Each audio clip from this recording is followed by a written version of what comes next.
In this episode, I'm joined by Dojikaan. You might know him from the art he posts in the MCDM community. I know him from the awesome Time Raider portrait he did a while back. In the episode, we talk about art in the MCDM community, the importance of official art for a product, and how fan art self-sustains communities. I'm John Denor, and this is Goblin Points.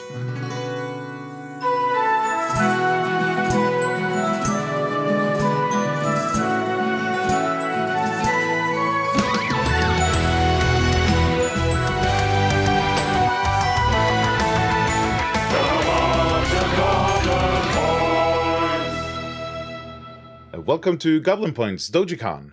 Hi, thanks for having me. So, do a short introduction, both of yourself and how you came to be in the Matt Colville / MCDM community. Yeah, in the Matt Colville orbit. Well, hi, I'm Dojikaan. People might also know me as Rico. You know, if I happen to have seen you before in a playtest. Yeah, I've been in the MCDM community, I think, from, let's see, I'd probably say about 2 months before Draw Steel came out. I discovered Flea Mortals. Man, how long ago was that? How long, when was the announcement done? That was more than a year ago. Yeah. Right? A year and a half, something like that? Yeah, at least. Yeah, we're calculating, right? Yeah. But when the announcement was put up, so I was like really in there, and I was like, wow, this Flea Mortal stuff is awesome. It revolutionized my home game. And then, I joined the Discord, and I was like, wow, this is great. And then Draw Steel was announced, so it was almost like a perfect sort of upswing. And then I came in, and I joined the excitement. Shortly thereafter, I joined the Patreon tier.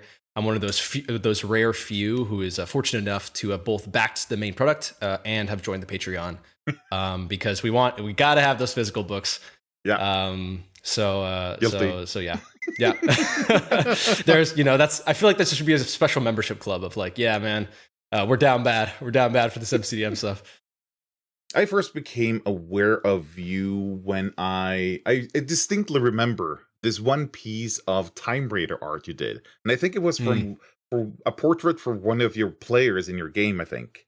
Yes. It was just like a portrait of a Time Raider with a hood up, I think. Yep, a hood, crystalline hair. Blue crystalline hair, and I did them in the style of an artist called Nicolas Savori, who, if anyone knows the obscure game Duelist, which was a very short-lived, poorly marketed a live chess browser game. He did a lot of art for that, and I was really enraptured by the style. So yeah, I made a Time Raider for that. I believe you used it in a recent one-shot that you had with what was it? The Dice Society, I believe. Yeah, the Dice Society hosted. Yeah. Yeah, the Dice Society, and yeah. So if people want to see the art, you can hop on over to that excellent stream. That was very fun to listen to as I was drawing. Yeah. So I did that Time Raider art. I just did another piece of a Void Time Raider. That was a full body piece. Yeah, I forget how long ago that was. Man, it's been a year, right? So I forgot when I dropped it in there, but I've been making my rounds. I usually hang out in the MCDM fan art channel, and then just monitor all the other channels. Yeah, I've seen you've been kind of active in the fan art community. I see you both advising when people ask for feedback. You're the one of the people that actually have some feedback for them. Yeah. I've seen there's a community of artists definitely in the MCDM Discord. If you go into there's a for people who might not be in the loop, right? There's a general art club as well, and I've seen that recently people have been doing really interesting discussions about art and art in general. I think kind of in like almost a loose reference to Matt's streams, right, where he kind of also appraises art. And, people on the VODs talk about art and stuff. I've seen people go into art discussions, and sometimes I hop in there, but it's always very interesting to see what a community of I think primarily DMs, what their thoughts are towards art and illustration and the role it plays. I think it's very interesting stuff. Speaking of art, I guess, are you an artist by profession too, or is it just like a side thing for you, a hobby? Well, yeah. So I've been illustrating for about a decade at this point. I used to be very hardcore. It's a classic artist stereotype that they want to become a concept artist when you're really young, and then you mature, and either you stick with concept art, which is completely fine, but you might branch out to illustration or card art. game art, things like that. So I spent the first few years going really hardcore to become an artist, and then as time changed, my path kind of divulged, and I became a little bit more of what I call an impassioned, enthused hobbyist when it comes to art. So I still do commissions regularly. I'm still active in commission space. I've worked on games. I've worked on not like published games, but, like fan games. I've worked with other creators making stuff for 5e products. Some of the people in the MCDM Discord have also reached out to me asking to make MCDM products, which is kind of like my focus now. And nice. Yeah, just kind of here and there. I love. I mean, part of the reason we're here today is because I've really enraptured with the MCDM style, the MCDM artistry, and the kind of opportunities that are present for Draw Steel, and how open the community is towards homebrew stuff. I mean. Yeah, all the homebrew content that's showing up is just really inspiring and cool, and I see it all. And some of them are just pure text documents, and I'm like, man, the artists, we got to rally, right? We got to help out these folks. They're out here, they're working on designs, but they're gonna need some help. So so that's a big focus for me now is trying to point more towards MCDM stuff.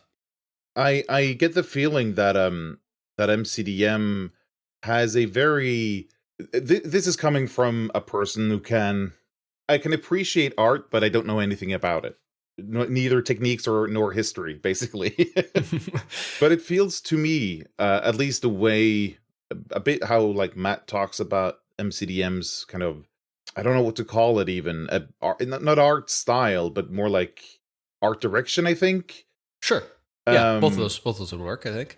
I kind of get the impression that they have a very specific, or they have a very what's the word I'm looking for here? A sort of what is it? A taste, right? They have a yes. They have a certainty in what they want, which I feel is kind of unique, but I don't really know too much about how other companies do art. But it feels more.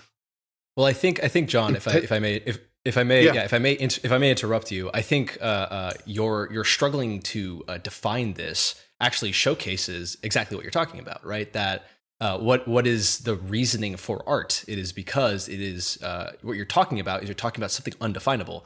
I usually just refer to it as vibe. There's a vibe to MCDM art, right? That is tough to define, and that's why you need visuals in the first place. Right, but theme. I think art direction is probably wraps up what you're getting at, and I think that people listening to this as well, they're definitely nodding their heads and being like, yeah, no, for sure. There's a vibe, there's a theme, there's a direction here. What do you think about the theme and direction of MCDM art from what you've seen so far? What do I think? Suddenly the tables have turned. Yeah, you just got counter podcast. I'm taking over, folks. No, I'm kidding. I actually kind of like it. I think this is true for all things, but there are some pieces that I really like above others.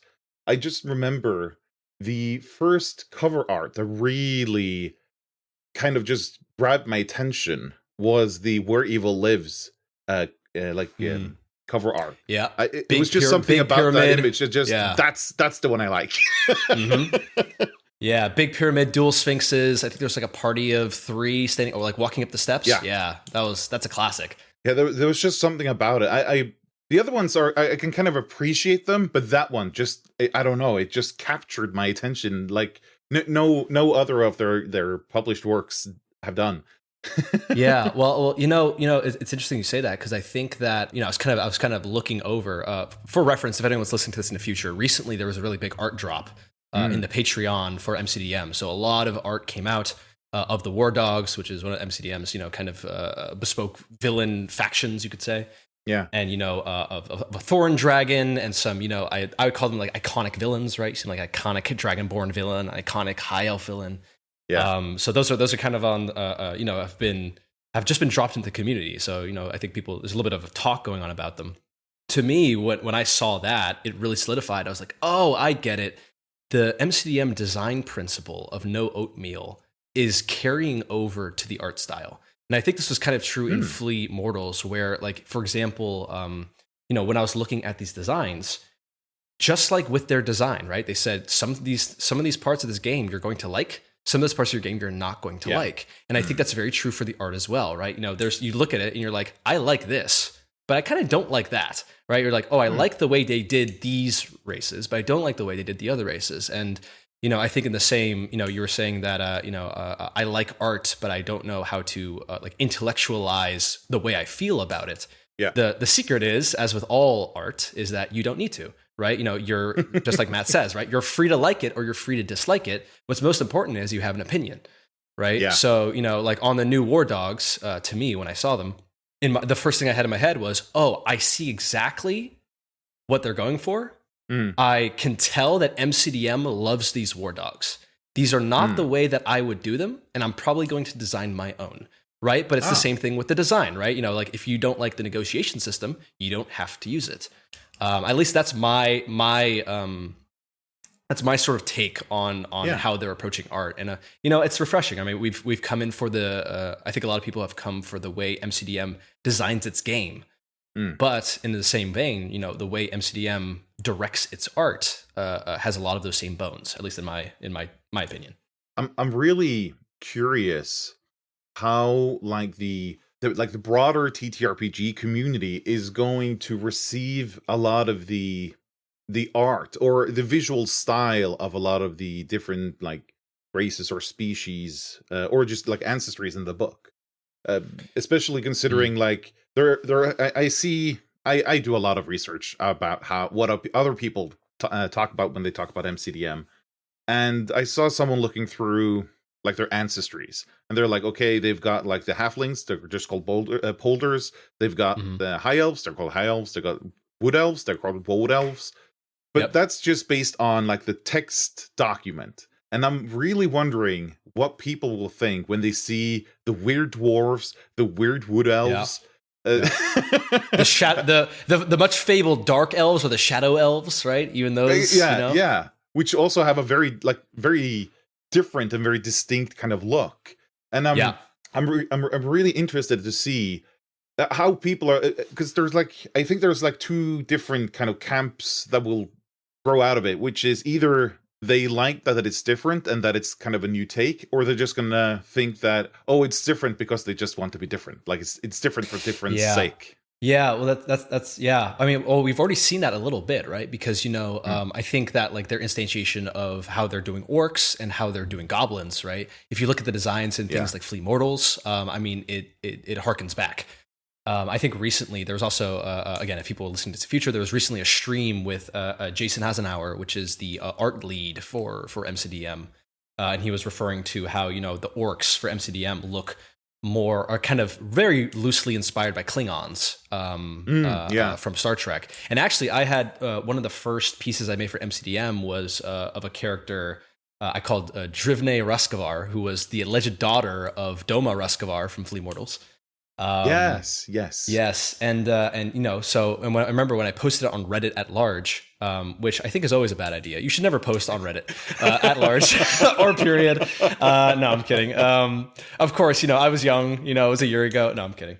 But when I put it up there, you know, I got some comments that were like, oh, that's really cool. And other comments that said, that's not an orc, right? You know, orcs have tusks, right? Orcs are big, orcs have this kind of thing. So, you know, me personally, I've also kind of done that when doing MCDM stuff. And, you know, as an artist as well, it's a consideration of looking at, you know, if I'm going to, you know, to make a painting takes several hours, right? And especially when you're doing it as a hobby, you know, it's like, well, it's going to take 3 days to finish a painting maybe.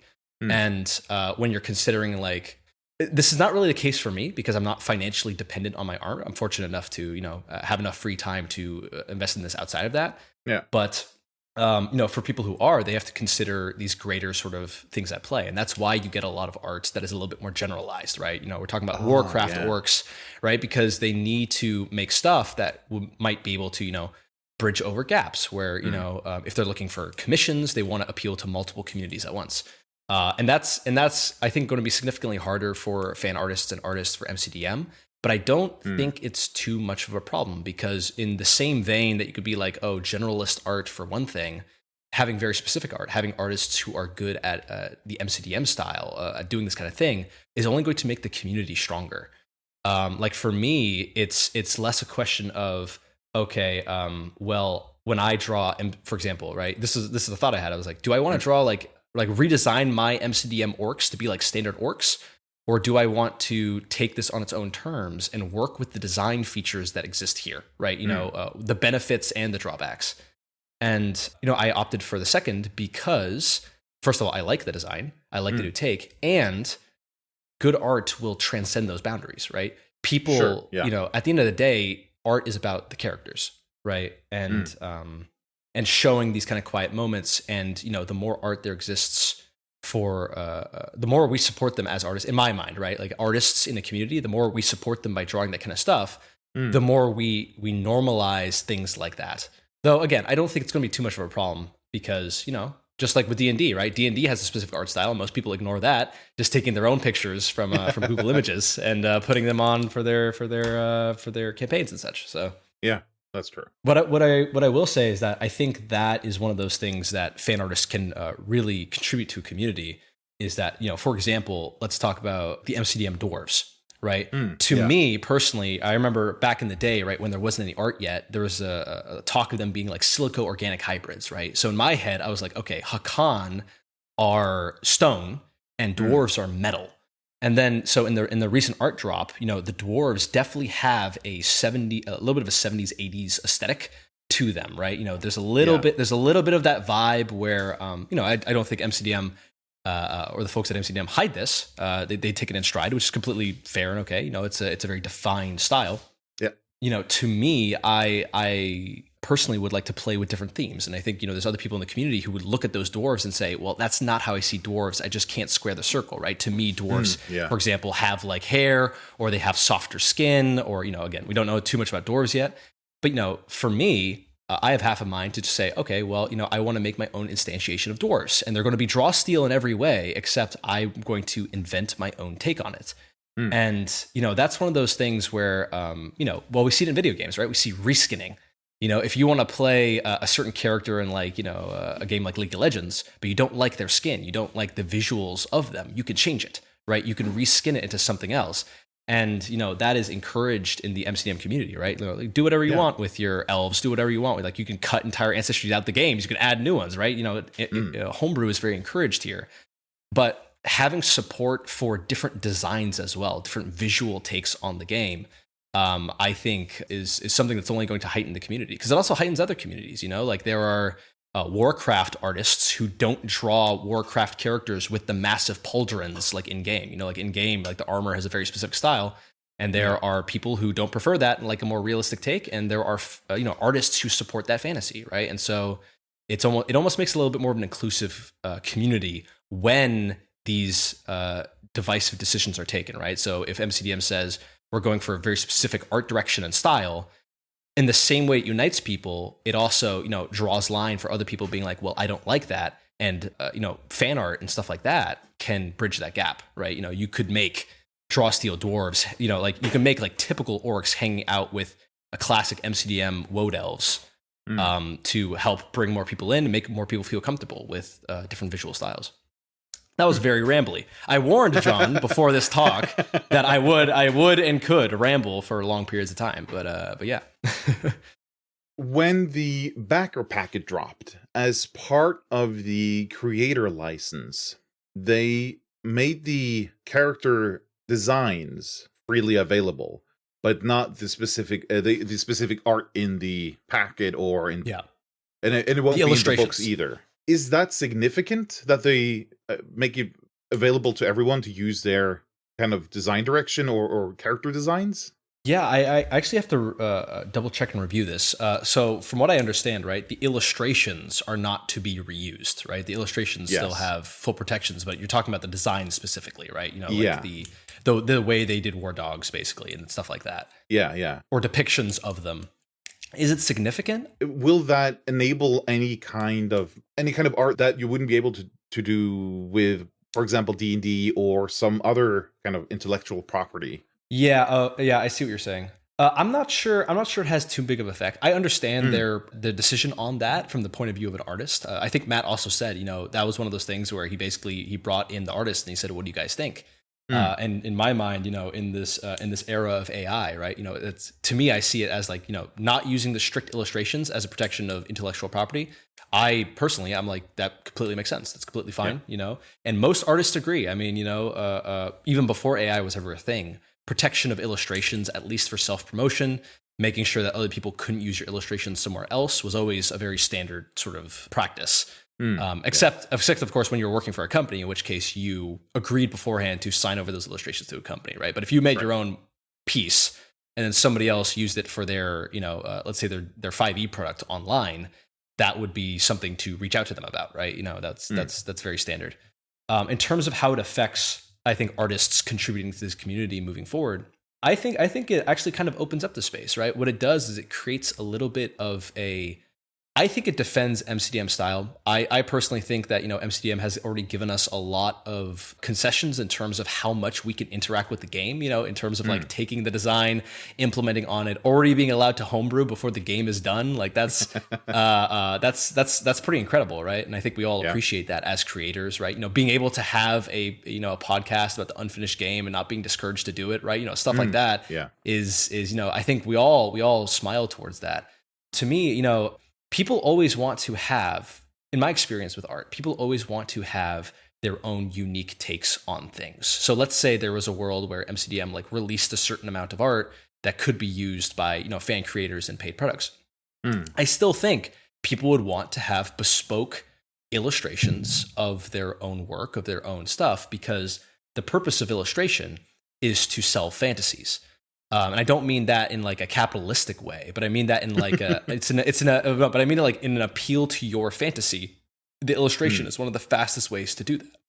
And for Draw Steel, for people who are falling in love with the style of Draw Steel and people who are falling in love with the game, the MCDM style is becoming part of that identity as well, right? It's becoming part of that. It's not just the vibe of the game. It's not just the way the designers talk and all that kind of stuff. Now the visual element is becoming a part of what we love about this as well. I feel myself rambling once again. I feel like I'm getting slightly off topic, but to circle back and to answer your question, does it have a significant effect? I don't think so. I mean, I think the designers are still very open, right? It's not like they're safeguarding their art. I don't think anyone feels threatened that MCDM will come after them in any hard-boiled way. I think that, unless they're doing something incredibly heinous, which we can all agree is, not okay.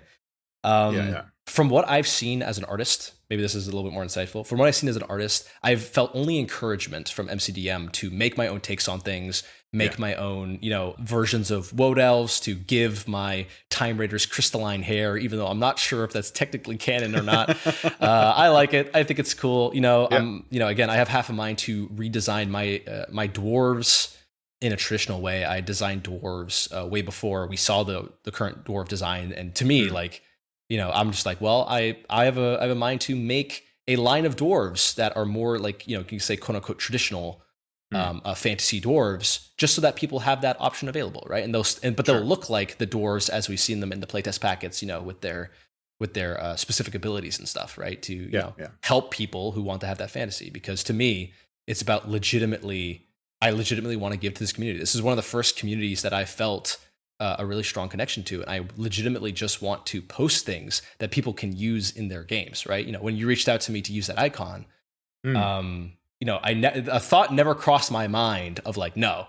I was like, no, of course. Like I made the art so that people would use it. I expect people to, be going through the Fanart channel and taking my stuff and putting it into their games. Like there's a line for that, you can always ask, but I'll usually say yes. Like I want to give back to this community. And I think that also shows the healthiness of the MCDM community that, I don't think I'm alone in that. I think a lot of people want to be like, I just put this thing. We've seen like character sheets that people have made where they're just like, yeah, I've spent many, many hours of my life making this character sheet. Here you go, have it, right? Let's share it together. I've noticed that when you publish, you often link to pieces that you've published elsewhere on the web. Usually include like here's one for tokens. Here's one easy to click for if you want to use it as a token. And I always appreciate that.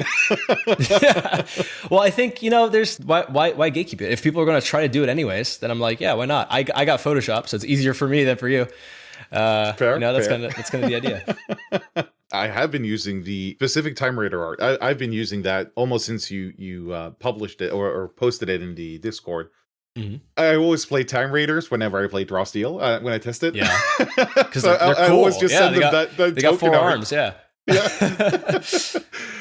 So I always just, if they ask, do you have any tokens you want to use? And I'm like, yep, I have this one. This is my Time Raider token. But this is my guy.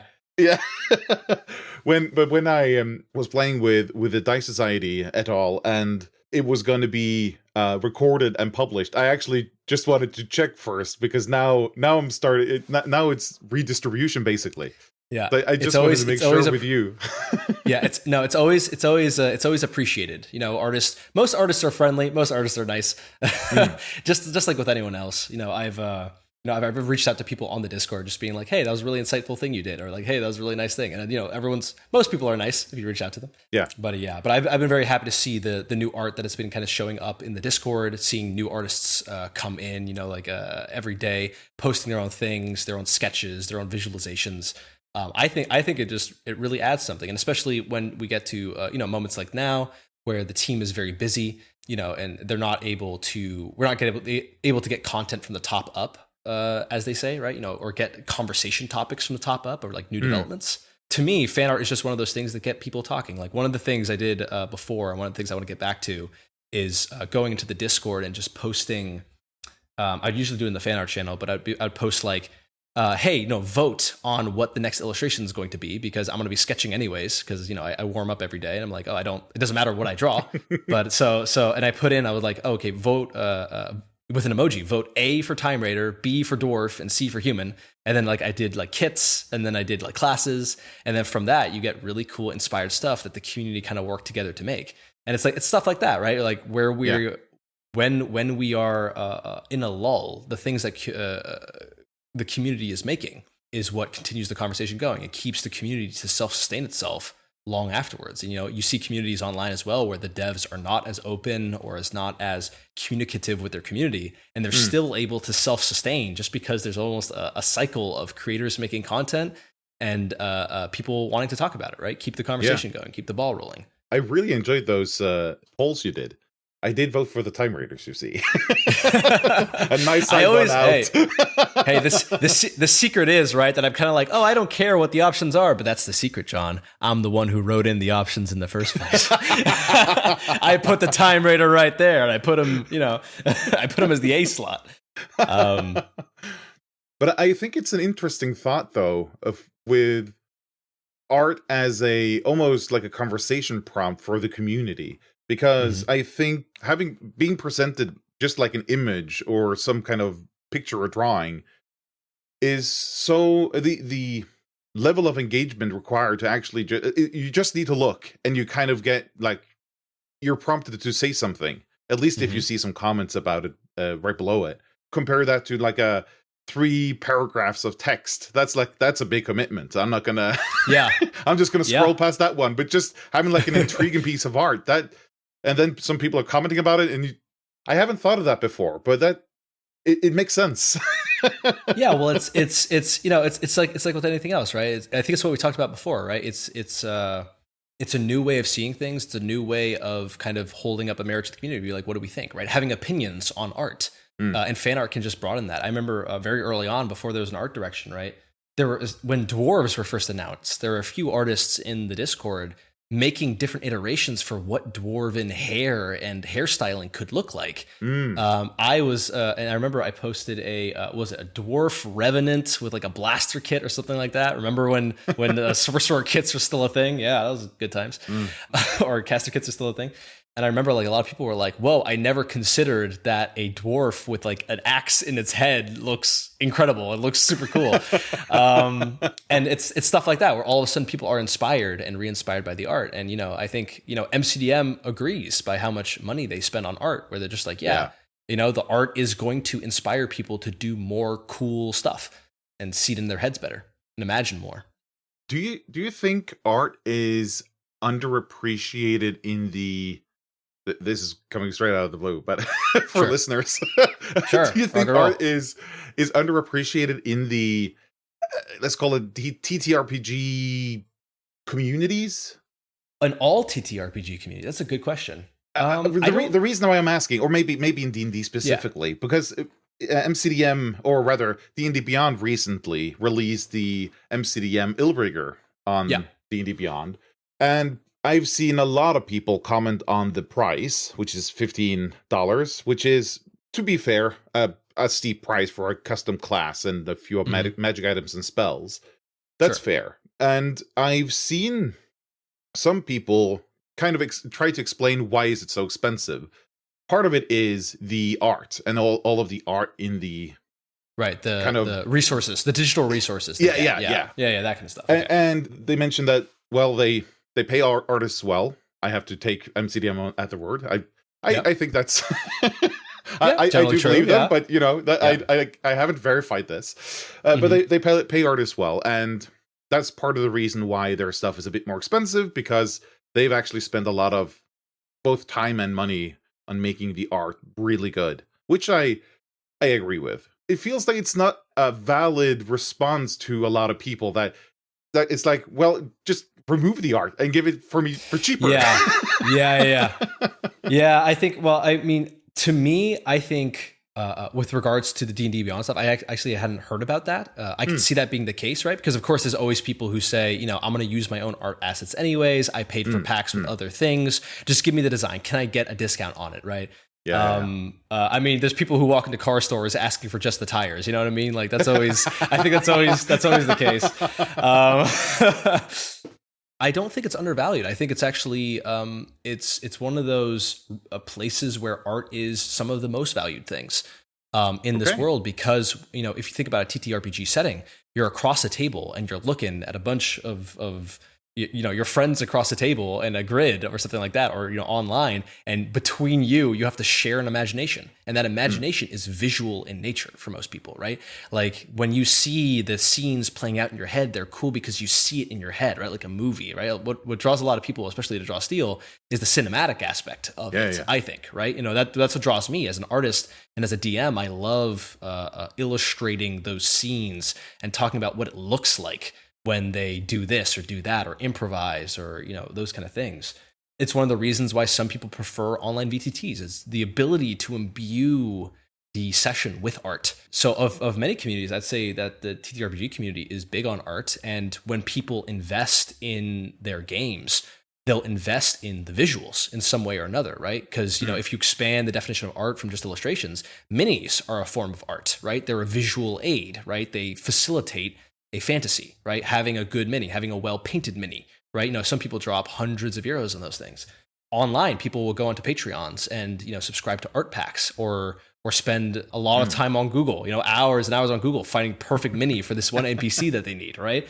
So I think people value it. People value it quite a bit. I personally think that also, with the advent of AI art, people got really excited and started jumping the gun and started, making their own prompts. Yeah. And to me, what I think, not that I've checked on this, but what I intuit as most likely going to happen is they're going to say, well, this is unnecessary to do, because there's when you're looking for certain themes, getting the rough average, right? Getting the distilled average of that stuff is not what you want. You'd rather have a strong opinion with your visual design than having the bare minimum, right? Even if it's like, the main draw for that is like, oh, but I want my character to be my own. I want this to be unique. And in that case, that could help facilitate that. But usually I still find people, it's faster to go on Google Images and find Magic the Gathering art that someone has poured 20 hours into. And it's always just going to look better, man. It's always going to look better. And, it's not like the artist is going to come after you, especially if you're in a personal home game.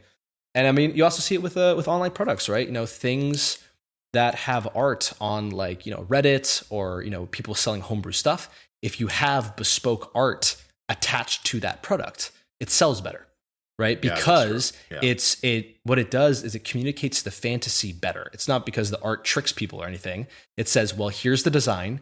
You read it. Some people are like, well, I don't quite get it. But then you see design, you see what it looks like, and you're like, I can see that in my game, right? Right. So I think it's a big part of it, and that's also why I feel very fortunate that I discovered MCDM and that they're open to art and fan art and that kind of stuff, and they've opened a space for it, like a specific space for it on the Discord, even, right? To have people to share and talk about art and creative stuff.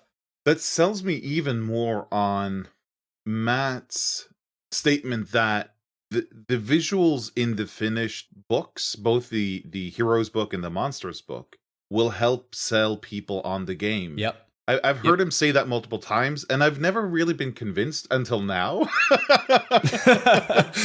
You've kind of made me realize, yes, the art is really important. Yeah. I'm sure. I mean, I'm sure there's people who've been around. When I made my I ran an IRL game of Draw Steel back when shields were still a thing. Spoiler for anyone who didn't know that. Back when shields were still a thing.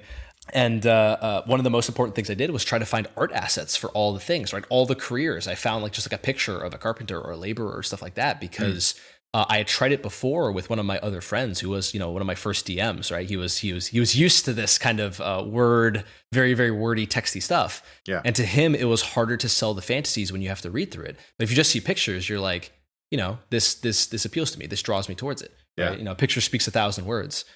And I think MCDM knows that too. I'll be honest, like, again, this is a personal opinion. There's no way of knowing, but if MCDM did not invest in the art the way they had, if Flea Mortals had half the illustrations, like that it ended up being, I don't think that book would have resonated as much with the community, right? Just because there's, if I'm talking about an orc god caller, and it has this like lightning blast ability. I don't remember what it was, right? And you're like, I don't know what that means. But right next to it, there's a sick picture of an orc with a giant golden horn. You're like, oh, I get it. I get what this looks like. I know how to narrate this as a DM as well. I know how to fit this into the story. I'm not intimidated by that aspect. I could see that in the cinematics. I could see that in the Lord of the Rings scene. You know what I mean? Like where that guy is, what he's doing. That's actually really, especially that orc with that huge horn in Flea Mortals. Yeah. You remember that, right? The second I said it, you were like, "Yeah, I know that guy. That dude's cool." Yeah. We all know the orc god caller. Hell yeah. But that is actually, I don't see myself as a very creative person, and I feel, at least when I try to DM, I feel like I sometimes have issues with imagining stuff from like whole cloth, and I have to admit that specifically that orc with that horn in the book, it just made it so real immediately what they were going for. It inspires you. Yeah. Well, I mean, everyone's a little bit different. Like I don't know how you run your home game. Are you still actively DMing, or are you like one of the many DMs like me who's waiting ambiently for June or August with our hands together, just saying any moment now. I'm actively running a weekly 5e campaign. Yeah, because then it's interesting, right? Because are you doing it in person or digitally, and like how does art kind of fit into that, just from perspective of a DM? Right. Well, we're doing it digitally. We switched to digital during the pandemic, and then. We invited in some people who are remote, so now we have to be digital. But we really, I think we've made it work really well. For the art, we 95% of the time play on a grid, and I've downloaded the tokens from what are they called? Forgotten Adventures, I think, because they have a very big token collection where they've drawn, from what it looks like to me, they've looked at the official D&D 5e art that's from the monster manual, and they've tried to draw that image but from the top down. So when you put it on the map, it looks like you're looking down on them. That's awesome. So they work really well. So I always try to use one of those tokens, even if it doesn't really fit what the creature is. I always try to use one of those because I just really like that they have the same perspective as the rest of the map. Yeah. I think that's also why we're also curious about the VTT, right? I mean, like in that same regard, it seems like a big investment of the folks over at. Sorry, I'm blanking on their name. DM Hub. DM Hub. Yeah. DM Hub. Yeah. The folks over there who are working on the game, there's definitely being invested pretty early on in how is this going to look? How can you import a map? How can you make it 3D? How can you do parallax scrolling? How can you make it pretty? How can you facilitate better art? And again, that goes into, again, to some people it doesn't matter, but to some people the visuals are what pulls them in, right? That visualization of like, oh my God, like, seeing this before me and and having that cinematic, that climactic music rise. I mean, you had I believe Patrick last month on, and he was talking about cinematic music, right? It all facilitates at the end of the day. I just realized this. It all facilitates at the end of the day immersion, right? That's what we're going for, right? When we play an RPG, a role playing game, we want to be immersed. We want to engage with our characters in a personal way. That's why we go to this and we don't play Baldur's Gate 3, right? We want a higher level of immersion. I always bring that up to my party. I'm just like, guys, listen, if the session ain't fun, we can always all just go play Baldur's Gate 3. That's the most important part. So, art is a highly immersive element. Adding music is an immersive element. The way the DM tells their story is immersive. And the way MCDM designs their monsters is immersive, right? Where they're more tactical, they're smarter, they work together in teams. That also facilitates the immersion. I think at the end of the day, that's what it's really about. To pull off on a small side note, again, I think that's also a useful part of artists and artists contributing to this community. Part of my secret goal of being on the podcast today was, if there's any people who are artistic and who want to try at it, go ahead. Let's make art together, right? Let's add to the visuals of this game. It's like fertile soil for creativity, for conversation, for fun, in the community. Oh my God, I completely forgot my point. Oh no, I'm panicking. Speaking of Codex and DM Hub developing it, did you see the way they did token art that kind of spills out of the token border? The frame, yeah. Yeah, it sticks out of the frame, yeah. Classic stuff. Yeah. That's some hollow foil Magic the Gathering stuff. You love to see it. That's very cool. Yeah. Yeah, I've never really been a fan of those kind of or traditional 2D tokens that you see in a lot of EDTs, because to me it feels like they kind of break immersion, because you're just seeing this flat image, and it's kind of, I have this very detailed map and then just it's a flat image of something. Have you ever heard of the Uncanny Valley effect? Yeah. It's a little bit like that, right? It's a little bit like differing art styles. It doesn't feel quite right. Yeah. That's why I always like those Forgotten Adventure tokens, because they look more the way that I think they should look. Well, they're more immersive. Yeah. Just as you said. But then again, those tokens of them just spilling out of the frame, I don't know what it was about them, but my brain just went, you know what? Those I actually like. These I vibe with. Yeah. Yeah.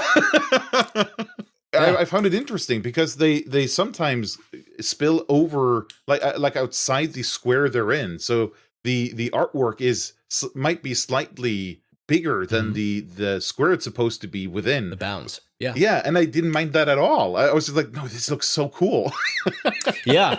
I think they've been really smart with it. I think they're also thinking to add a VF. This is I shouldn't speculate. But I think there was something about adding special VFX effects on certain tokens and things like that, especially with auras. There could also be the capacity. I don't know what the folks at DM Hub are planning. There could be a capacity for even maybe animated tokens, things like that. I think the sky's the limit, especially when you have two companies who value art in the way that I think DM Hub and MCDM do. I think we all look at the VTT and we say this is a revolutionary visual tool for running a game and running this specific game. I want to circle back real quick because I just remembered my point. John, I'm a good podcast guest. I remembered my point and I actually circled back to it. But what I was saying was in the point of immersion, right? Filling in the gaps. That's one of those things, in the recent talk with Jason Hasenauer, he's talking about how much time do we have to make all these things? How much, what are we going to focus on? Are we going to draw the deities? How many of these deities are we going to draw? That kind of stuff before, the pencil's down and the book has to be shipped. I think that's why I was inviting more people to join, the kind of the fan art community, is because I think for the sake of making those tokens or adding more art of monsters, right? You are contributing, you're filling in those gaps. Even coming down to the simple stuff of there's an excellent painting. I believe it was from Rocket Boy Art. I'm so sorry if I got that name wrong. I'll see if I can comment it under this video later to make sure I got it right. But he had, Matt had posted a story about Sir John, the classic tactician, talking with the quintessential Memenek in the party, right? And, the Memenek becoming overwhelmed with emotion. It was a piece of fiction, right? And it was very well written. Yeah. And they managed to wrap it up in a beautiful image of just Sir John shaking the hand of this Memenek and saying, the Memenek saying, "You're a good friend, John." And that was so impactful. I remember the whole community, like we all looked at that, was like, oh, that's it, right? That made it real for me, right? That the fiction was incredible, and the art enhanced it, right? And you know that those are the gaps that you can fill in. I like, I've been pushing to do more illustrations that are a little bit more of just, heroes sitting down, heroes idling, right? When I draw my characters, when I draw my players as heroes, I do them sitting down, like putting on or taking off their armor, right? Because MCDM is going to do a lot of really big, flashy, badass scenes. But, we love Aragorn for those moments in between as well, right? So, and when you see fan art of other stuff, right? We see fan art of people's OCs and characters being fun, being funny, hanging out with each other, right? These are the common commissions that people ask for me, right? They ask for, don't draw my character badass. I have enough art of that. I want one where we see my character as a person. I want one where we see their personality. And I think that's also a huge, a thing that visuals can do that is a little harder for other people to invest time into, right? If you're doing a homebrew weapon, to build that into the weapon almost seems like a distraction from the point. And the point of art is to bring that vibe across, right? That vibe of like, what does it feel like after a battle? What does it feel like before one? What does it feel like, to have that hesitation on the face as the character's running towards? And again, it adds to the immersion. Oh, these are characters, right? They're not just designs. Speaking of commissions or something, I noticed that you do have a patron or a Patreon. Yeah, Patreon. Yeah. Is that still active? I see. I noticed that you didn't do anything in November, and you actually. Yes. I think over. How should I put it? Over generously refunded people their fee for November because you didn't produce anything. Yeah, so I had a Patreon. The thing is with the Patreon is that I think I might actually, this is another announcement. I remember Patrick on last week also announced it. I think I might change my Patreon to be specifically for Draw Steel content, just because that's what my focus has been on recently. I had started the Patreon around the time when the game had first come out, and it was a focus for general 5e content. But I found myself making more MCDM stuff, and again, in the same vein, right? If I draw an orc and people want general, 5e or general TTRPG content, then that isn't suitable for the Patreon, because that orc does not seem like a casual orc. So with that Patreon, I'm planning to convert it into a more Draw Steel based sort of thing for people. The way I basically instantiate it, and the reason I refunded those people, is because I just want it to be a resource basically for people to pick up the art, right? Again, I'm fortunate enough to not be financially dependent on my art. So it's just a place for me to post my art for people to pick up, right? There's like I don't want to show myself, obviously. I know you set me up for that, but I like to keep it. I like to keep it on the down low. But it's just a place where you can pick up free art. I set things up into tokens for people to download, things like that. I have paid tiers for design and stuff like that. But it'll probably undergo some change. And the reason I refunded people for November was because I thought it was fair. And that's part of me being inspired by the way MCDM run things. They're talking about if people were dissatisfied with their products, they would refund them their money. And I was like, that's only fair. Even if it's just a tiny fee of like $3 or something, it's still money you spent and you didn't get a product for it. I think it's only fair to send that stuff back, right? That is very fair. I have to agree. Yeah.